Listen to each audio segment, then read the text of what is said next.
It's time for another episode of Rotten Mournings. The best way to start your mornings off rotten.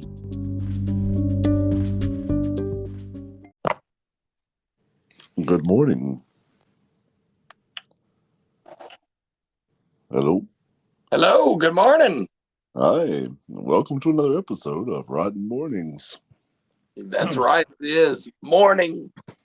It is that. I know from several sources that it is in fact morning. They're all liars. It is morning. No, I'm not a liar. She's a liar. No, I'm not. Well, guys, as always, I'm Scott. I'm Scott. I'm Scott. We're all Scott today. And you're all living in a nightmare. It's a nightmare. Look around you, everyone. Everyone you know is Scott today. It's the spookiest season of all. It's the worst. Well, we have Matt here. We have Grim there. Grim there. What the hell? What the hell? What in the actual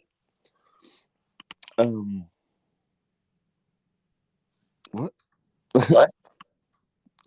It's funny. I having no point of reference. I hear this little tipping, like dripping sound, like a water dripping, but it's not. It's more like We're peeing. Yeah, it's my mouse clicking. I'm doing some yeah, I was gonna say that. That was my build up. Oh, okay. Go again. Start over again. So, what did we see yesterday? I don't know. You keep up with that stuff a lot more than I do. Okay. Well, we definitely had an episode of the podcast. Podcast? Yeah, everybody's asleep, so Grim can't scream podcast. I can't, and I'm very sad. I feel like it's not going to be the episode I want it to be without that. Well, you fell asleep, Scott. That's not exactly what happened. What? Did somebody knock you out? What happened? I've had a lot of stuff going on. Well, Scott had stuff.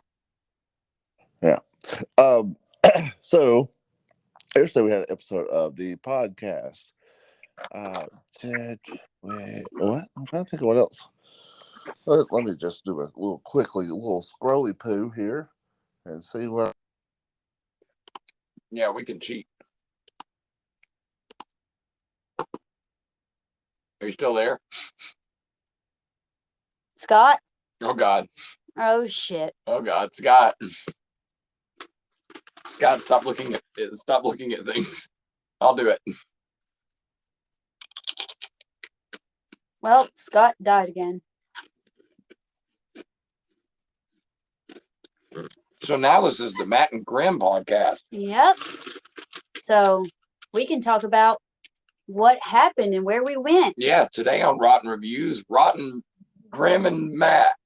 All day, every day. No, it's Matt and Grim.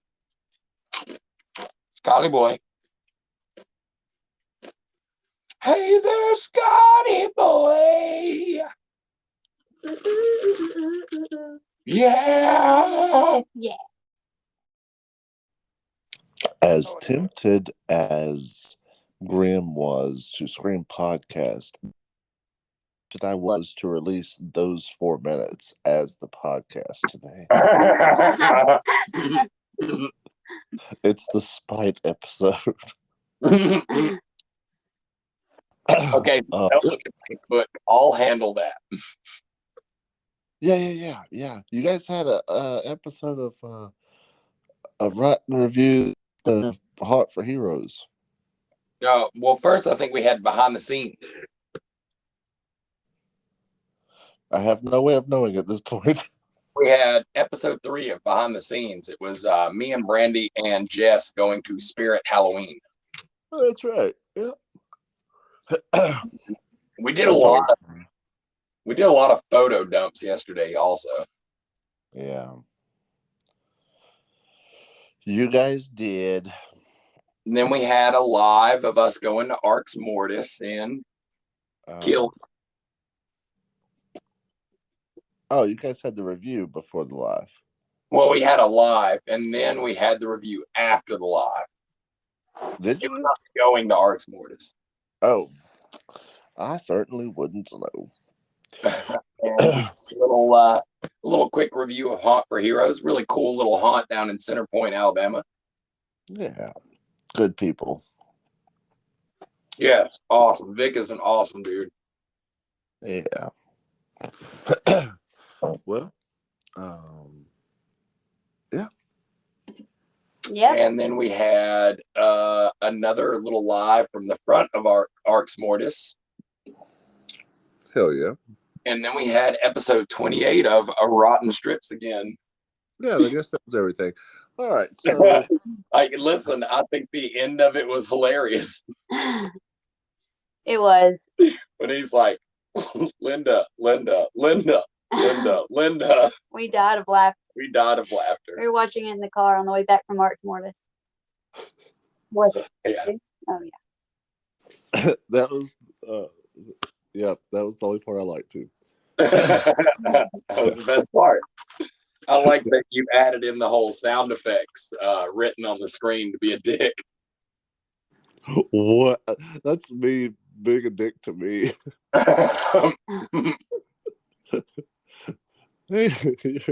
Your editing's terrible this week. Take a hike, buddy. And then after that, we had another live, a little review of Arx Mortis when we got through going through. And I had a great time out there. Those cats have a really solid haunt. Yeah, I like solid cats.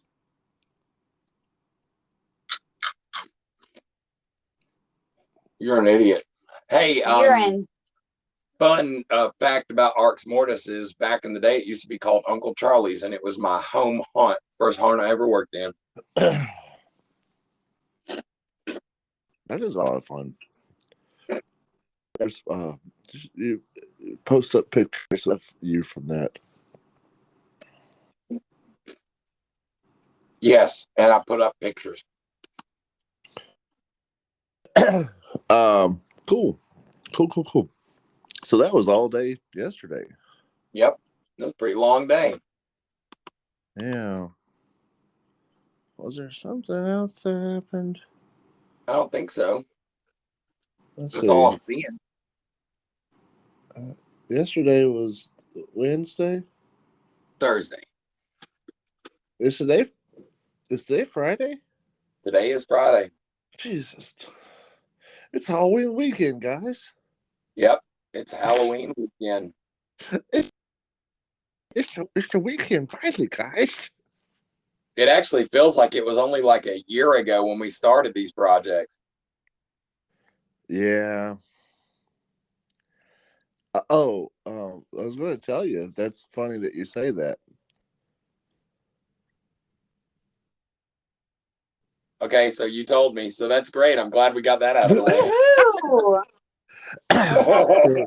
So yesterday, the job site that I am insufferably stuck on, I'm standing on we've got a little office out there, and I'm standing on the porch, and so walk around this wooden porch, I'm like, there's something really familiar about right here. And that was the exact spot where we recorded, where I was standing, where we recorded the very first episode of the podcast. Oh, that's awesome. Yeah. Awesome and also horrible. Horrible. The audio was piss ass poor. I think it was we'll never do an episode about mummies. Yes. Yeah. And then Grim came along, and the very first thing she did was an episode about mummies. Damn it. It was awesome. I changed everything. Yeah. Especially did. everybody's attitude. You did what? Especially everyone's attitude. Yeah. Yep, you did. I no longer like this. The coming up today, we've got a few things we probably should tell people about. We do. We have this here happening now podcast. That's right, guys. Podcast. We also have an episode of Grim Story Time tonight. What? The very last one. I will never make another. Oh, good. We Well, might have another little behind the scenes, but I hadn't got that far yet. that's fair. And we will definitely have an episode of Rotten Strips again. I'm already through with that one. That's awesome, man. I think it's already scheduled to post as well. That's one of your. You only got one more after that. Yep. If we do one, we didn't do a 31 last year. We just went live. Oh, let's don't do a either. I know. That's what I was thinking. Yeah. Actually, fuck a strip. We don't have to do that. Just because we're paid by the public.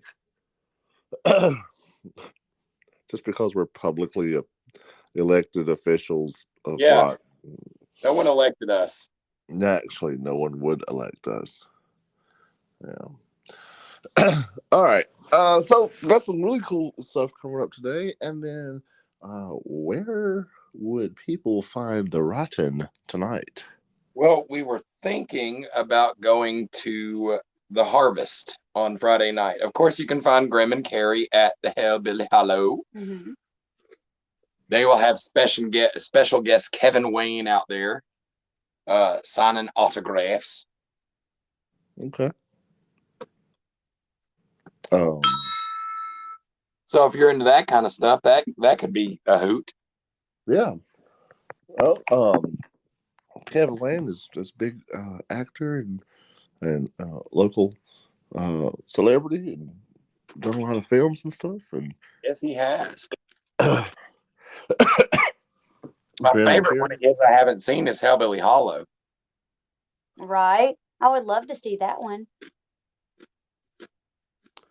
Yeah. It's on my list of things I'd like to see. Redwood. Ooh, Redwood, that'd be a good one. Fatal Cut 2. Yeah. Anyway. Well, actually, Fatal Cut 2 is not on my list of ones I want to see. That's fair. And balanced.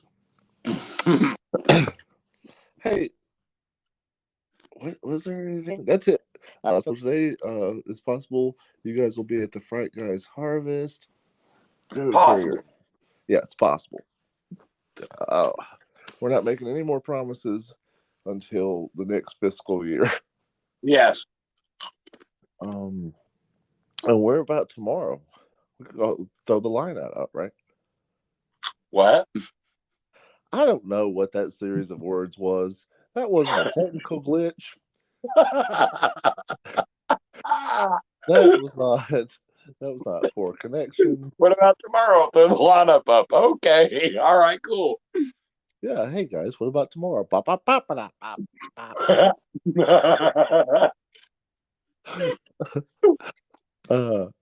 I said we can throw the lineup out there. Cool. Tomorrow? Yeah.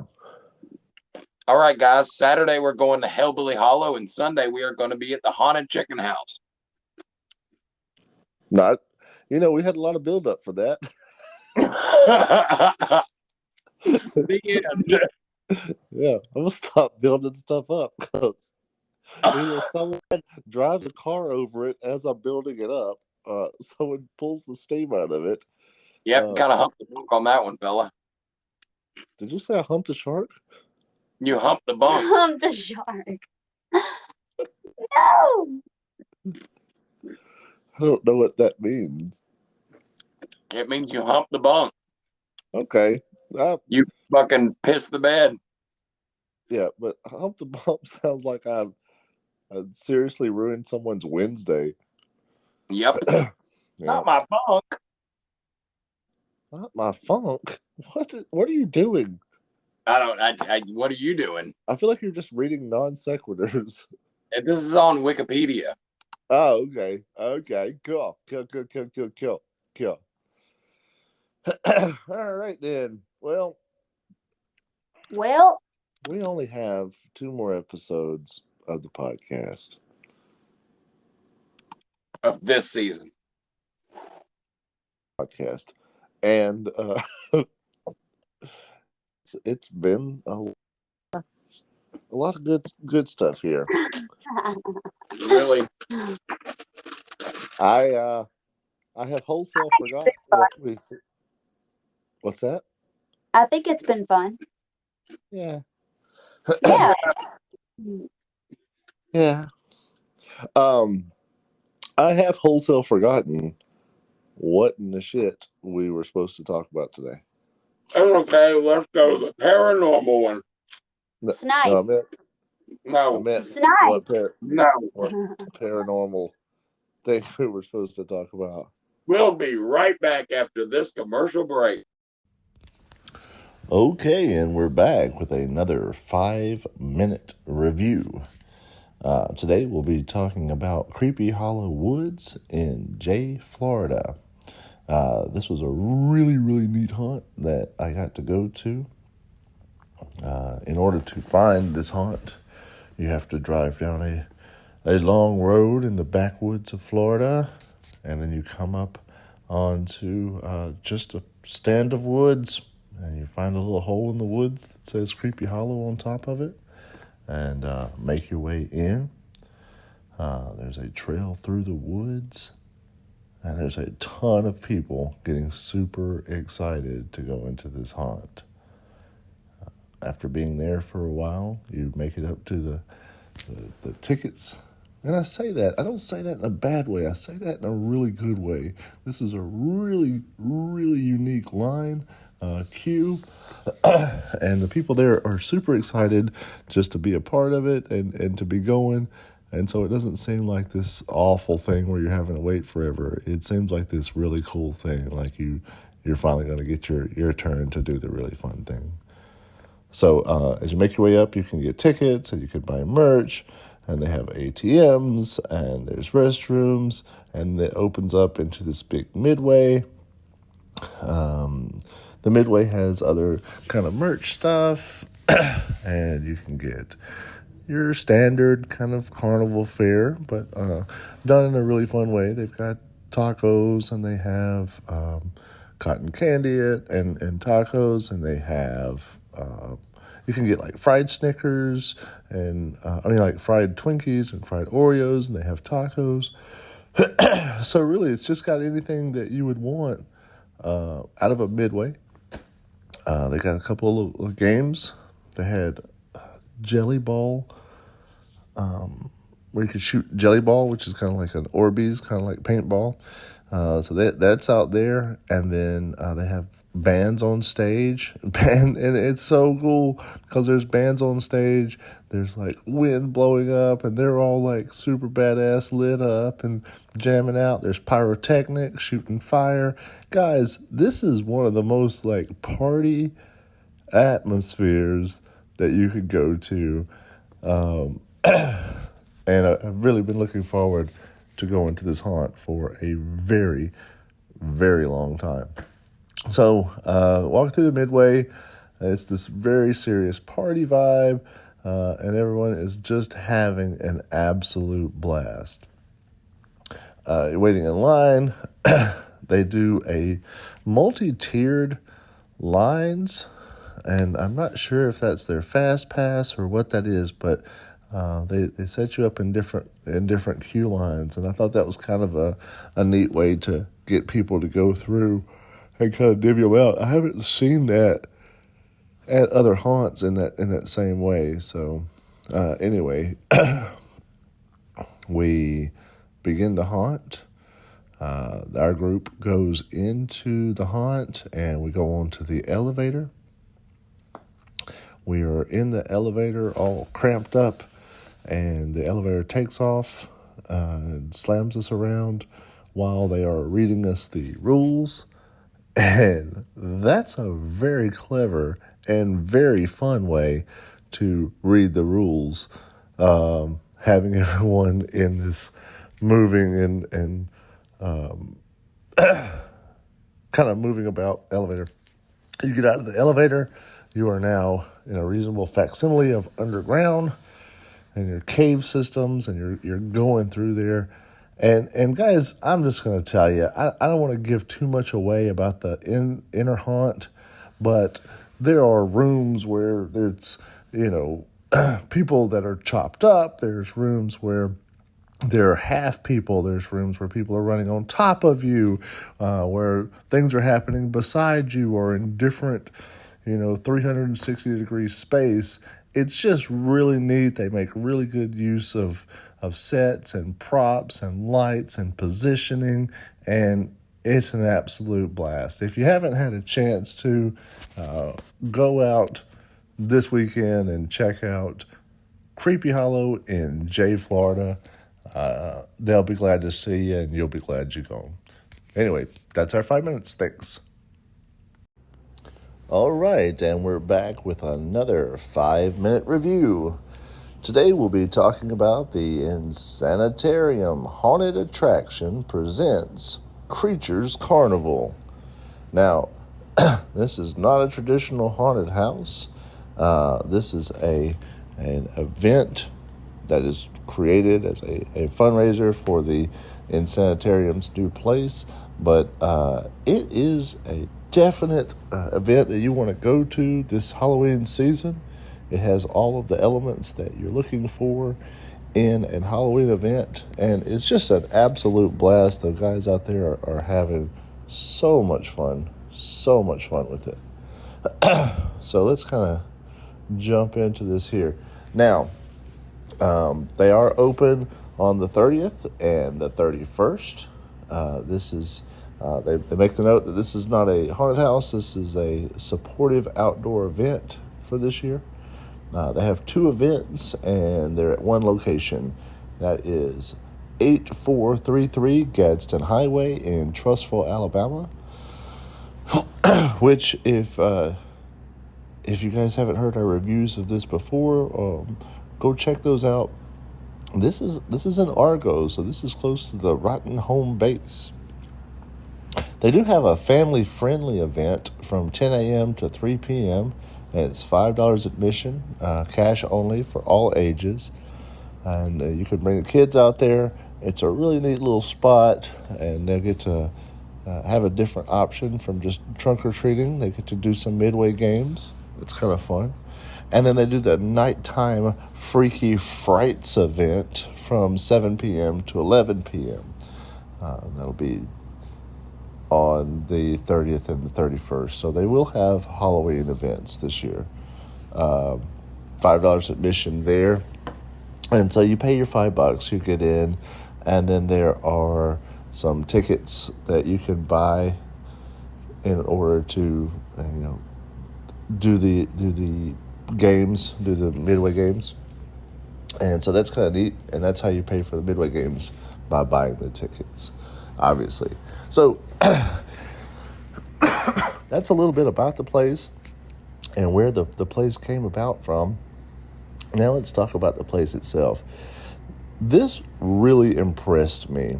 I've driven past this strip of where it's located many, many times, and seemingly overnight, these guys come in, pop up this whole row of circus tents or of tents, and they create a beautiful midway.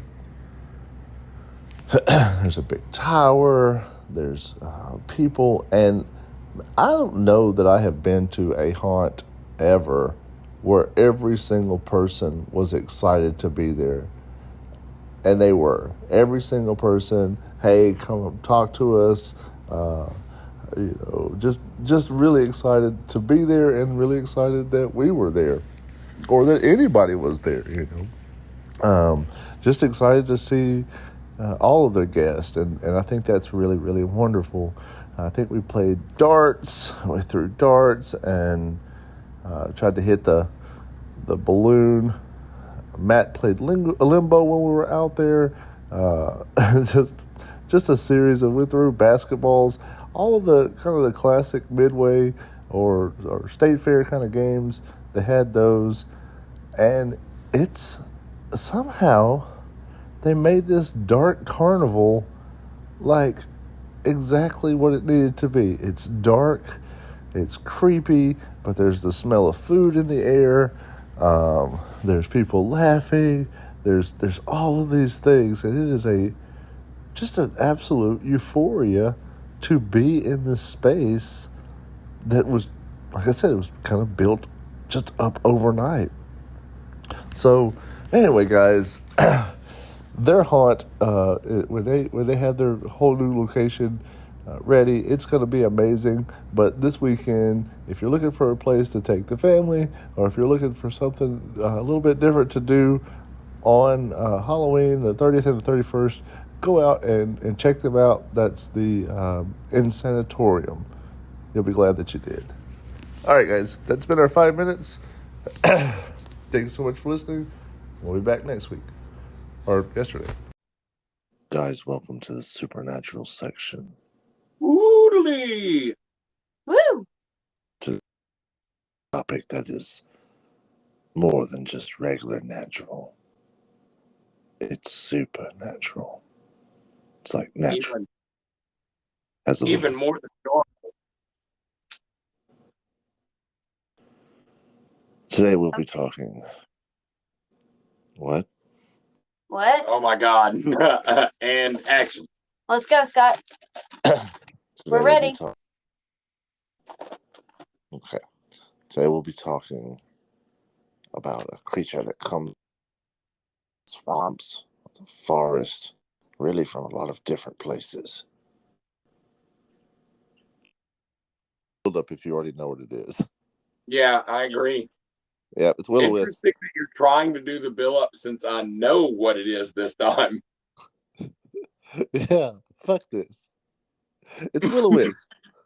It's the will-o-wisp. It's the will-o-wisp.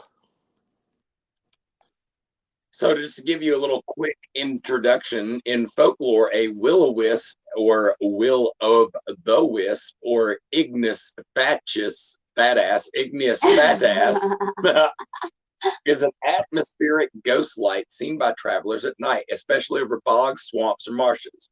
The phenomenon is known in English folklore, and much of European folklore by a variety of names, including jack-o'-lantern, friar's lantern, hinky punk, and hobby lantern, and is said to mislead travelers by resembling a flickering lamp or lantern.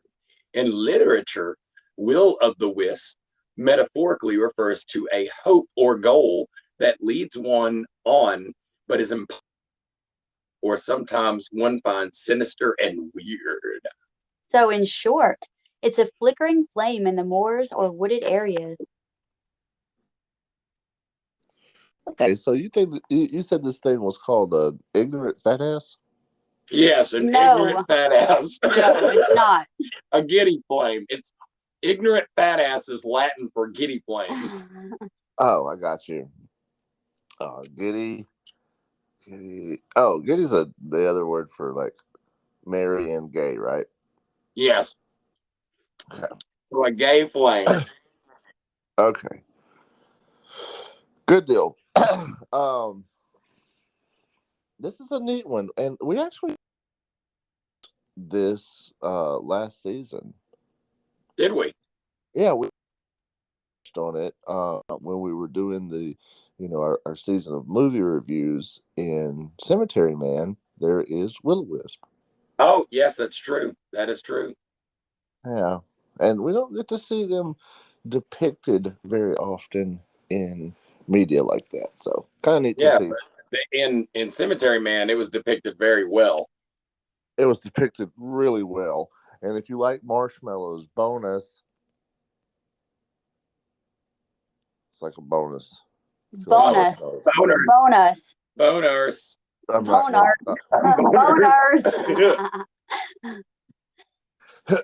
not. So I'll say this about will-o-wisp. Now, this is from English folklore and everything, but it wasn't indigenous only to England, or I guess more accurately, it didn't stay in England if that's where it started. Yeah. I know that I have seen strange things that could have been considered this, but so an early memory I have of Halloween hayrides would Yeah. be like a lot of different places, and this is so like it's just a fractured memory that just kind of came to me, and I'm just kind of half remembering, but like it seems like there were several different places around where I grew up where you could have a hayride and you would pass by and you would be deliberately looking for will-o-wisp. Yeah. Because that was the whole scare thing, like, hey, this is a cool trail, but like when you get to this graveyard by this swamp or by this, you're going to see this flickering light, and that's what it is. I wonder if anybody at Hellbilly's ever seen a will-o-wisp, because it's very swamp back there. Yeah. Well, I have not seen any there. Yeah. I don't know. I don't know what would cause that. Well, they say that scientifically, the will-o-wisps are typically attributed to ghosts, fairies, and elemental spirits. Modern science explains them as natural phenomena such as bioluminescence, chemiluminescence caused by oxidation or phosphane, diphosphane, and methane produced by organic decay. Oh, dude, that entirely could be it. Yes. But when I was a kid, what I read of the will-o-wisp was in a like a ghost stories book, and it was, you know, this light that would kind of move away deeper into the woods. If you got lost, you'd see the light and you'd think you were going toward town or someone with a lamp, and it would just constantly be just a little bit further away from you, but it would lead you deeper into the woods instead of out of them, and then kind of leave you there abandoned, as if he was like bringing food to the other creatures. Yeah. People used to think they were fairies. So yeah, evil little fairies playing tricks. I can totally see that too. I don't know what the. I mean, we've never caught a will-o-wisp, so I don't know that we could say that they weren't. Yeah. There's a pretty cool thing about the etymology of the name. It says the term will-o-wisp comes from wisp, which is a bundle of sticks or paper sometimes used as a torch, and will, thus meaning the will of the torch. So that's the will of the wisp. Oh, that's kind of neat. It's like the spirit of the torch. Yeah. Huh. Well, I did not know that. It totally makes sense. And now, for the first time this season, the show has been educational. Whenever Brandy's on here, she's pretty educational. Yeah, That's true. That's true. It's interesting though, because in Mexico, they considered it a bruja, which is just a witch. Brujos. And folklore explained the phenomenon to be witches who transformed into these lights. The reason for this, however, varies according to the region. Another example refers to the lights as indicators to places where gold or hidden treasure are buried, which can be found only with the help of children. In this one, they called Luces del Dinero, which is money lights, or Luces del Tesoro, which is treasure lights. Huh. This thing is everywhere. This has been recorded in all parts of the world, and every area has its own name for it, right? Yeah, I'm seeing Dunham, I'm seeing St. Peter, Ireland, Scotland, England, Wales, Apache, Newfoundland. I'm seeing Mexico. I'm seeing Massachusetts, Louisiana, Brazil, Argentina, Colombia, Trinidad. Like, just, dude, and everyone has a different. In Trinidad, they're known as Fireball Witch. In Colombia, it's La Candelilla. In They say that Argentina, it's Luz Mala, or Evil Light. In Brazil, it's Butata, which is fairy serpent, or fiery serpent, excuse me. You said Butata? Butata. Boy Tata. I can't. in Australia, the Australian equivalent is known as the Min Min Light and is reportedly seen in parts of the nutsack after dark.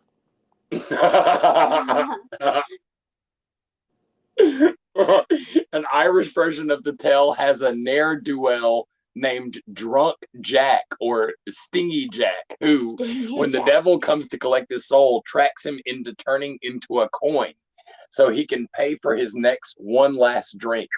When the devil obliges, Jack places him in his pocket next to a crucifix, preventing him from returning to his original form.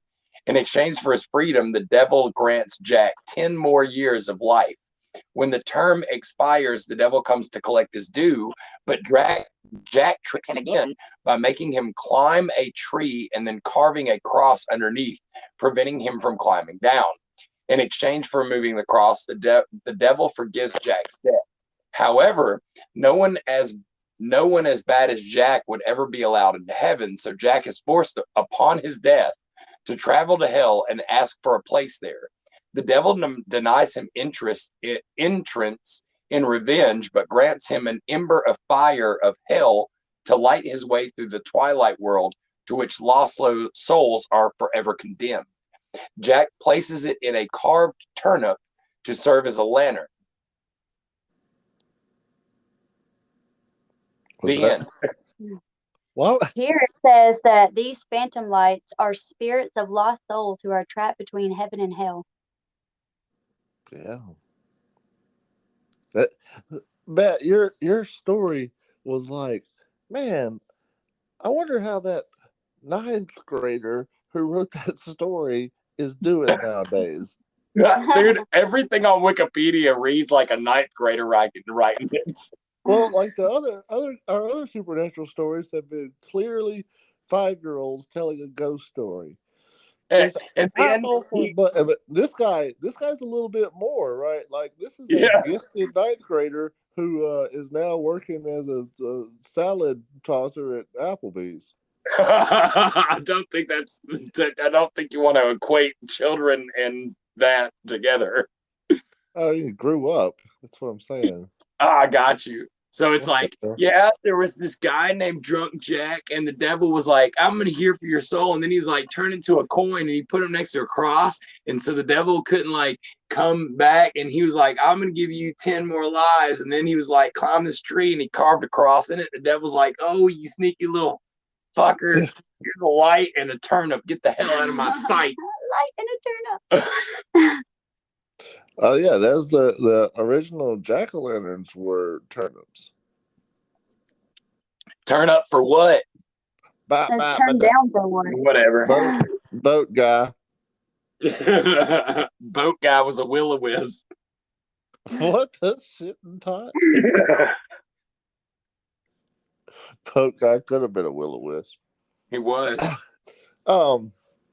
This is kind of off topic, but you'll see where I'm going with on this. Do you believe in spontaneous combustion?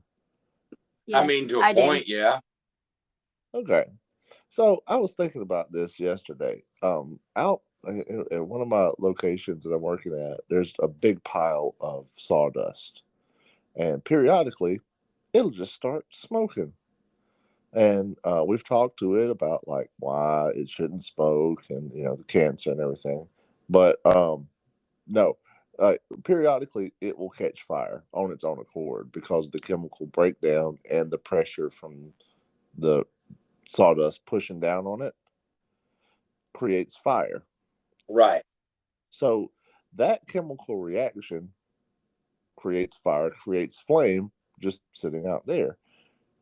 marshlands are known for and notoriously a breaking down of things. There's some level of decay and release of methane gases and all of that. So Right. you think like scientifically we could have will-o-wisps that are completely scientifically explained? Well, I mean, everything can be scientifically explained. That's true. So the ground pushing out the hot gases, Wow, that's much. every night at Taco Bell for me. This is interesting. In Sweden, the will of the wisp represent the souls of unbaptized person. Unbaptized person. Unbaptized person. The souls of the unbaptized person. What? How does that represent that? Oh, you mean I that don't know. they've It says died? trying to lead travelers to water in hopes of being baptized. What? Yeah, they say like the will-o-wisp is actually leading people to the swamp water and saying, "Hey, be sure to get baptized because you don't want to be us." Yeah, but that's the opposite of what it was also saying. Yeah, well, Oh, whatever. I guess it's saying like these are the souls of people who were died and hadn't been baptized. Yes, exactly. Okay, that makes more sense. I thought they were still alive. I'm like, No, how? That doesn't make any good sense. um, Matt, will-o-wisp was a topic that you had wanted to talk about and I have wanted to talk about for a while. yeah. Was there a reason that was something that you wanted to talk about? Well, it's just the thing to me is like over all of these different cryptids that we've kind of covered, the will-o-wisp, just looking at it, has some of the most extensive, like just so much information, and it's so across the board in every place. And they all got really close to being called a will-o-wisp in different cultures, even though they were completely separated. Yeah. That's not true. He was watching the movie Brave, and they have will-o-wisps in there. And he was like, "Oh, I want to figure out what that I don't is." know what she's talking about. The Disney movie Brave. He was watching that. Oh, thank you for clearing that one up because I didn't know what you were talking about. Are you talking Yeah. about Brave Little Toaster? And, oh, No. yeah, I remember those will-o-wisp and Brave Little Toaster. That was like what the vacuum cleaner sucked up and died, right? Yeah. Silly Spoiler little alert. flames. I also like that we've read several stories where they're like they will you'll see them in the woods and to chase them you'll find yourself hopelessly lost in the woods or these are unbaptized people so follow us and we'll lead you into the water so you can be baptized, which isn't how fucking anything works. But like I like the stories of these where they're just like playful, curious, and whimsical. Yeah, exactly. You know, they're just there. I think that's why I liked the ones in Cemetery Man because they didn't give a shit what you were doing. They just trying to check shit out. Yeah, in Cemetery Man, they call them Ignis Fatuus. Oh yeah, ignorant fat ass. Yes. It's interesting because they were published in books back in 1832 about the will-o-wisp, the Ignis Fatuus there. But one of the things that I always like was really interesting to me was that my experience with the story of will-o-wisp was that they were always malicious. They always wanted Really? to leave out your death. But looking at across the board, like some of them are showing you treasures, some of them are trying to lead you to a better life choice. Some of them are just, hey, we're cool. Yeah. So really, it's a crapshoot. Yeah, it's really a crapshoot. Like you could find gold, get lost, meet some cool people, or just be moderately annoyed. Yeah, you could find Jesus. Yeah, you could even find Jesus. Fuck it. Yeah. That's it's so weird because this little flickering light has so much to it, and yet what is it? And how many times have you heard anything written off as swamp gas? Yeah. Every night after Taco Bell. That's swamp ass, you idiot. Oh, why not both? Because that would be horrible. Yeah, it is. It truly is. Um, so what? So what do you think? You think it's just a fire, like a little fireball? I don't know, man. Like, I saved the I what is it?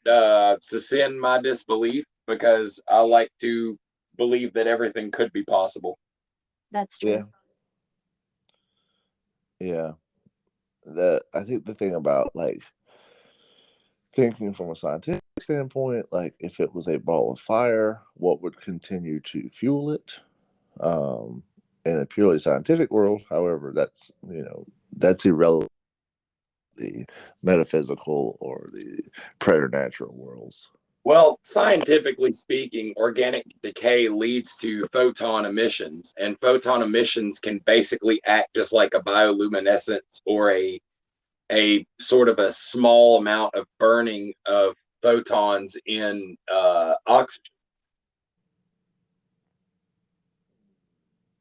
Yes, obviously. And the idea of the will-o'-the-wisp like constantly moving away from you is, they say scientifically, is that when somebody moves close to them, the air is disrupted and it separates the photon disbursement and it goes away, but there would be another one that appears like further away from them and keeps doing that as they get closer and closer. Or it's the fairies hiding behind the myth of the Earth's swamp gas. Yeah, I mean, like, again, how many things have you heard written off as swamp gas, dude? When I was a kid and there was like an alien thing, they're like, "Oh, it's swamp gas. Yeah, it's probably just some swamp gas." Yeah, my yeah, I had neighbors and they were like, "Man, he really beat his wife." And it's like, "No, he didn't beat his wife. It was swamp gas." That was swamp gas. Mm. Mr. Yeah, Jet's just fine. yeah. I was late. It was swamp gas. Well, I can believe that from you. That didn't work out well for me. That was Or Scotty. I was just trying to say it, and I didn't realize it was I didn't. Never. You got that swamp gas? Woo! I meant that it had stopped my car. It doesn't matter. I try to think. You know what? They don't. None of these have to be winners.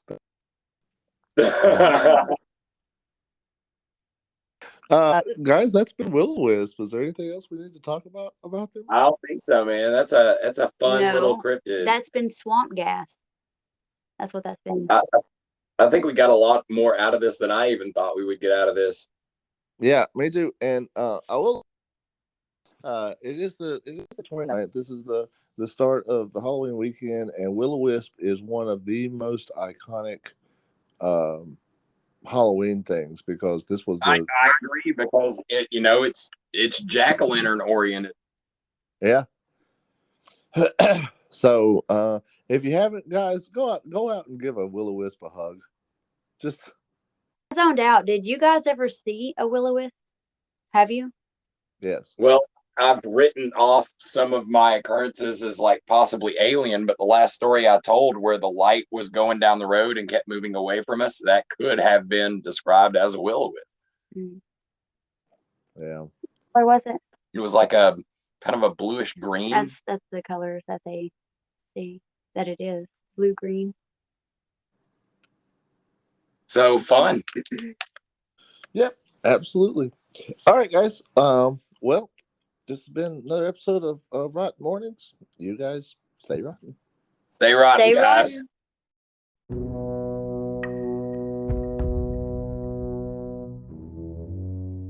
Join us next time for another episode of Rotten Mornings.